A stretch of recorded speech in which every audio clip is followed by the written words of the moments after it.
Hi, I'm Ledo, and you're watching Backbeat. The Miami music scene, it's at a turning point from what it's been known for. No longer all about sappy, tropical, bongo craze, sweaty salsa music.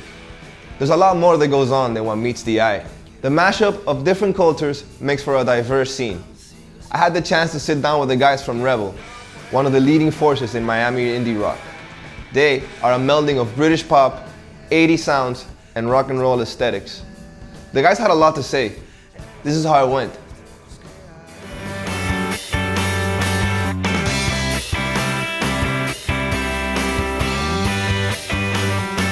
Tell me something. Rebel is an intense name. How does it come about? It started out long time ago. I was probably 16 and I was trying to put together a band with some friends of mine that I had from high school.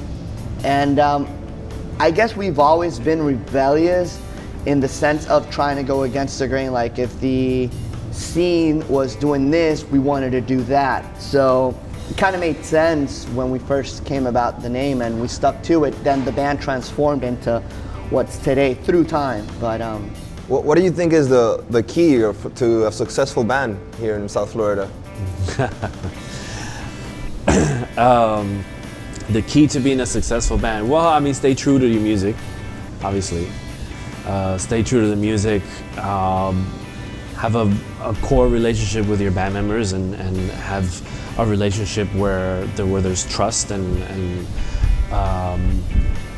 ultimately is, you try to stay in the scene whether you're playing or whether you're not. Juan, let me ask you, you're the newest member of the band. Yeah, I've been here for 5 months now. Only 5 months? Yeah, only 5 months. It's been really good, I just discovered them diving to the scene and going to different bars, and I never heard of them before. I saw an amazing band and I had the opportunity to ask them if they need a bassist, and they accept me as a bassist. So lucky you. Really, it's right there. Yeah, I really appreciate it. It goes back to what AJ, by that answer, it goes back to what AJ was saying, which I think is very important for bands. After last year, we had to take this band into a duo, drummer and guitars, and we use sequence. Those who have seen us before know that we use the sequence with keyboards. And we decided to throw the bass line into the sequence as well, just to make it easier for us to tour and get goals, accomplished, taken care of. But then Juan met us somewhere. He's seen us before. He asked us about the bass position, and right away, it doesn't take me a month, a year, a millennium to get to know somebody. To get to know that somebody's intentions are good. Vibes, Right, the vibe. And when he told me that, I'm like, yeah, I think we should get together. Let's, how about next week? Sure. And I'm like, all right, cool. I mean, he's got time. That's a good sign. Oh, naturally flow then. Exactly. Yeah. So we started jamming out. Obviously, it takes a little practice to get everyone, to know each other musically. So it could be a good chemistry, but I think so far it's good. All of us, I really think that we have really different backgrounds. So when we work together, we have a lot of ideas. Right. And then we're like, so you think Juan has been a really good influence in your writing? Yeah. No? I'm pretty sure that Juan or even me or AJ, if we didn't share, if we didn't bring anything new to the band, we wouldn't be here. Because why even try to do something that has already been done, or try to copy something that, it's all about mixing, blending in different ideas, and trying your best to come out with something that, one, blows your mind, and two, can be, competent out there. It could sound good.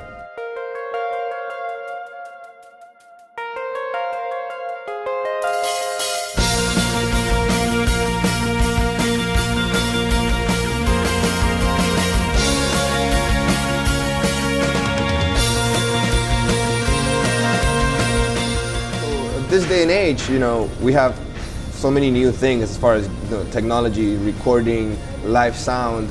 How do you think these things have helped new bands to come out and put out their music and record? There's a lot of softwares and programs and toys that I like how he calls them toys. Yeah. Yeah. that people can afford and take home and learn and get a head start on the game. But I don't think you should base it on that. I think there's so much more into songwriting than just pressing buttons. You know, you've got like rap, hip hop, they sample stuff. I'm not taking anything away from it. They're good producers, but for bands, it's you know, you got to learn your instrument. You got to kind of feel it out, see why you're going from here to here. And with technology, like, you can just record, delete, redo. So that's an advantage. But so you're not a believer of the, you know, this new gear makes a musician? I am. Or like... I'm a believer of that. I'm not a believer of relying too much on it.